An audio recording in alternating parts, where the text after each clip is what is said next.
More now on the Coalition's policy when it comes to the issue of same-sex marriage. Will it remain a plebiscite even though it looks certain to fail in the Parliament? I spoke to the Energy Minister, Cabinet Minister Josh Frydenberg on this and other issues a bit earlier this morning.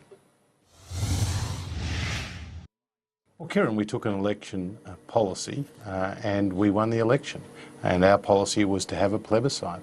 And the polls show that the majority of people would support a change to same-sex marriage. So if the Labor Party is serious about getting it changed to the law, then the best way to do that, the surest way to do that, is through a plebiscite. But they're not going to do that. And but they're politicking. What happens next?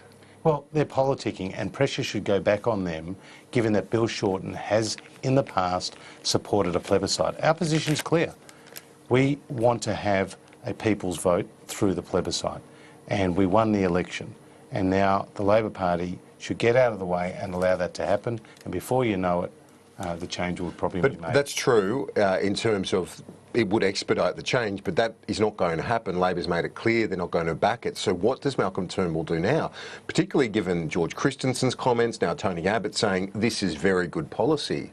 Well, this is our policy. Well, sure, but what do you do once it fails, once you don't get it through the Parliament? Well, it is our policy, and now the pressure should turn to the Labor Will it Party. remain your policy beyond the next election? I have no reason to doubt that it won't remain our policy. For the foreseeable future? For the foreseeable future. Now, I want to ask you about a few other issues. That stuff up in the Parliament this week by your colleague Kelly O'Dwyer. As a minister, it was embarrassing, but beyond that, what are the implications? Oh, look, this is a complete storm in a teacup. It could have happened to any of us. It's a very modest mistake, and the Labor Party should actually focus on the policy, not the politics of every action. In fact, they wasted the Parliament's time, Kieran. I mean, we've had a very successful few weeks. We just had the Singaporean Prime Minister in town announcing extension of the free trade deal that we currently have. That creates jobs for Australians, important defence ties, billions of dollars of Singaporean money invested in Australia. Obviously, we had the Omnibus Savings Bill, which went through the Parliament, and we are protecting the firefighting volunteers around the country with our legislation. But these little hiccups, the important things. The hiccups don't help, do they? You'd rather have a week without them. Well, I say to Bill Shorten, you name how a single mum with 3 kids at home will be one bit better off as a result of your antics and your theatrics in the Parliament. The answer to that is they won't be. All right. Now, I want to ask you about a few other issues, including Donald Trump. More allegations of sexual misconduct made against him. This, as we near the presidential election in early November. What's your take on what you've heard? And can Australia really consider working with the Donald Trump presidency? Well, Donald Trump's comments are abhorrent. They're indefensible. And I noticed that people right across the political spectrum have said that. Obviously, the decision as to who is their president is one for the American voters, not for ourselves. But how would the alliance work if you've got an individual who wants to pull out of the Asia-Pacific, for example? Well, look, it's not for me to speculate on what the outcome will be in the presidential election. That is for a decision for the American voters. I said about a year ago that Donald Trump was a dropkick, and I don't resolve from those comments today.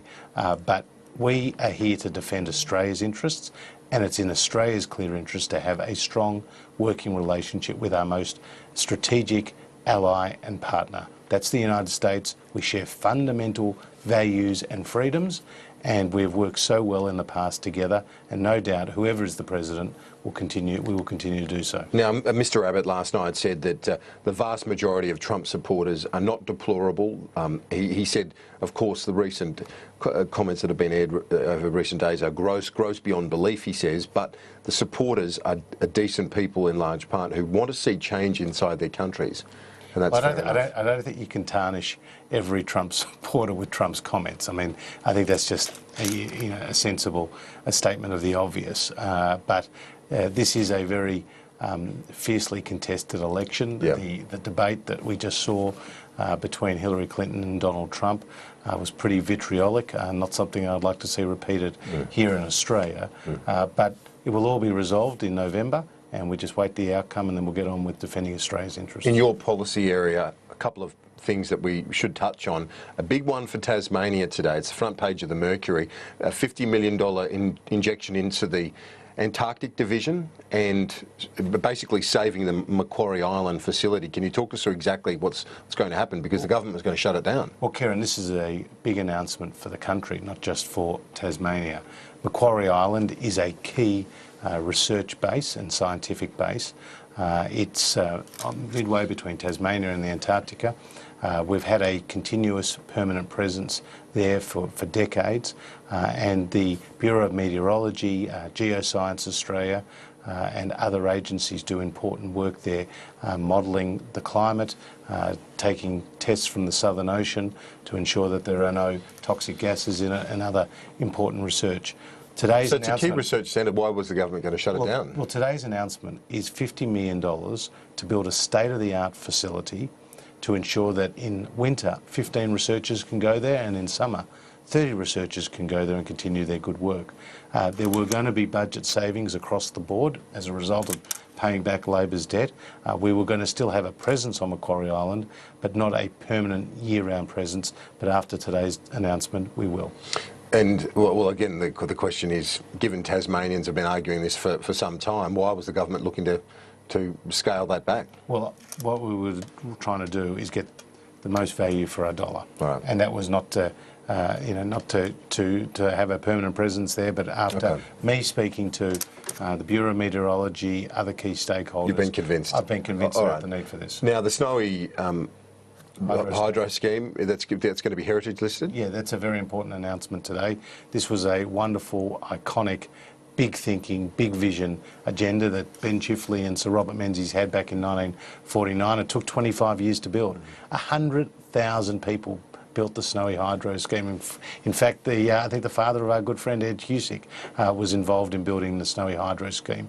They came from 30 different countries, and today the Snowy hydro scheme provides 1/3 of Australia's renewable energy across the national electricity market. So we are protecting this site.